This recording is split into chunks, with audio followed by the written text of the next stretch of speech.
When art leaves the scene, what remains is an emptiness, but potential. What does it mean to care for what's left behind?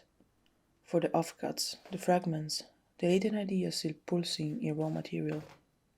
Fabrication becomes a way to respond, not just to construct, to choose, to listen, and to hold. This is our reflection through making, through textures, objects, breaks, and bonds, through acts that are both methodical and intuitive, through care. We begin with silence where making starts. Before any tool is lifted, fabrication requires an act of listening. Fabrication begins with paying attention. It's not neutral. Every gesture, a cut, a placement, a combination, is a kind of reply to what the material already knows. To isolate a material is to hear what it becomes when freed from utility. Even a rock, when chosen, holds weight far beyond its form. From listening follows choice. What we hear shapes what we pick up and how we relate to it. Selection is not decoration, it's accountability. A project doesn't ask, what can I use, but what should I choose? Not every material fits every purpose. It's not about forcing puzzle pieces together, but discovering the pieces that already speak to the story. Once we've chosen, we test. We enter the unknown where failure is not a detour, but part of the road. There is no blueprint for care. Production is guessing, failing, adjusting. It's a hypothesis with hands. Sometimes materials respond, sometimes they resist. That resistance becomes a teacher. Some choices echo louder than others. Choosing to reuse becomes a statement, not just of economy, but of value. Reuse is never just convenience, it's commentary. What is kept, what is reactivated, what is exposed again. Materials carry baggage. Their afterlives depend on how and why they return. Reuse can be transformation or just repetition. The difference is context. But can a reused material ever forget its past? The act of giving something a new context doesn't erase what it was. Some forms never forget. Memory clings to surfaces.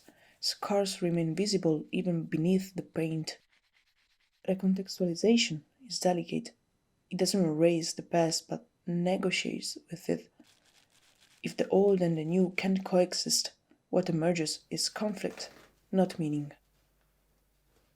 During this process, through education, turns making into a communal act. The studio becomes a classroom and vice versa. Teaching is another form of fabrication. In the studio or the classroom, every gesture models care. Structures exist, but they bend. Instruction becomes improvisation. Making becomes mutual. A shared method shaped by the need of the moment. Sometimes what we make doesn't last, but maybe that's not failure. Maybe that's part of what makes it better. Materials doesn't last. They break down, they betray us. But deterioration isn't a flaw, it's a collaborator. A mold bloom, a collapsing form, an unplanned tear. These are messages. Sometimes the mistake is the most honest part of the process. And what about the one who assembles all of this? The artist is more than a maker. They are a listener, mediator, a caretaker. In the tension between perfection and practicality, the role of the artist becomes a site of negotiation. Artistic authorship is sometimes measured in millimeters. But does that last centimeter define the work or the relationship around it? In some cases, yes. In others, the insistence on flawless outcome may erase the value of collective effort, context, or reuse. Flexibility becomes a skill as essential as vision. Knowing when to let go is itself an artistic decision. There is a balance to strike between the ideals of precision and the ethics of care, especially when working with recycled materials, tight budget or ephemeral spaces. The audience might not notice a 5 mm shift, but the artist might, or the technician, or the institutional eye. Every choice reflects a position, a threshold of tolerance, and a vision of what art and its making should stand for. Beyond fabrication, beyond materials, there is a figure who binds the process together, the artist. But artists no longer appear as a distant creator or orchestrator of form. Instead, the artist emerges as a negotiator, a listener, a facilitator of dialogue between matter and meaning.